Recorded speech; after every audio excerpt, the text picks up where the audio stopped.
দক্ষিণ এশিয়ার ভূরাজনীতিতে কি নিঃশব্দে ঘটে যাচ্ছে এক বড় ধরনের পট পরিবর্তন? বেজিংয়ের একটি প্রস্তাব কি বদলে দিতে চলেছে ভারত বাংলাদেশের দীর্ঘদিনের সমীকরণ?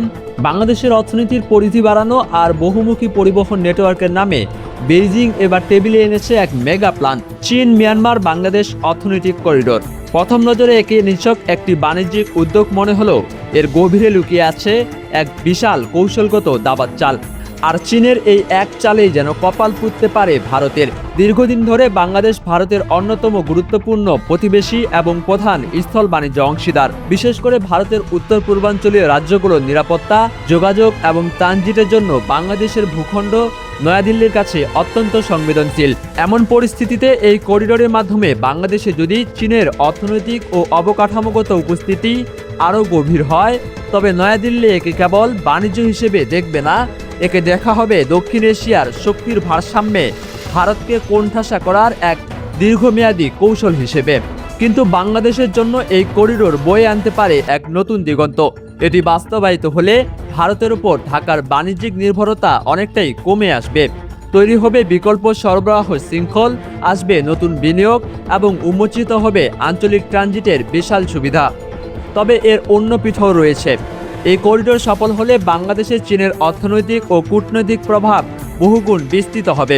ভবিষ্যৎ অবকাঠামো, জ্বালানি, শিল্পাঞ্চল আর রেলবন্দর উন্নয়নে চীনা বিনিয়োগের জোয়ার আসবে, যা বেইজিংকে এই অঞ্চলে একচ্ছত্র শক্তি হিসেবে প্রতিষ্ঠা করতে পারে।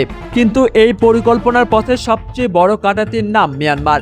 করিডোরটি বাস্তবায়নের জন্য নেপিদোর রাজনৈতিক স্থিতিশীলতা অপরিহার্য, অথচ দেশটি এখন জ্বলছে গৃহযুদ্ধ আর চরম অভ্যন্তরীণ সংঘাতে। এই পরিস্থিতিতে সেখানে বিলিয়ন ডলারের বিনিয়োগ, নিরাপত্তা এবং প্রকল্প বাস্তবায়ন করা কি আদৌ সম্ভব, নাকি মাঝপথে গিয়ে থমকে যাবে এই মেগা প্রজেক্ট?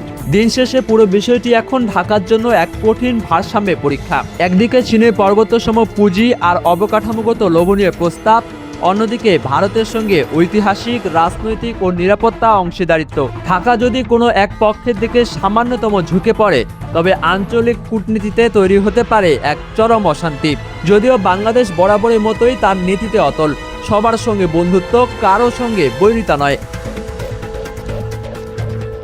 ঢাকা চাইবে এই করিডোর যেন কেবলই একটি অর্থনৈতিক প্রকল্প থাকে, কোনো ভূরাজনৈতিক যুদ্ধক্ষেত্র না হয়ে ওঠে। তবে চূড়ান্ত সিদ্ধান্ত বাংলাদেশের হাতে। অর্থনৈতিক সম্ভাবনা, দেশের নিরাপত্তা আর জাতীয় স্বার্থ সবকিছু মেপে দেখেই চাল চালবে ঢাকা। মাহমুদ বিন মারুফ, আন্তর্জাতিক ডেস্ক, ডেইলি সকালবেলা।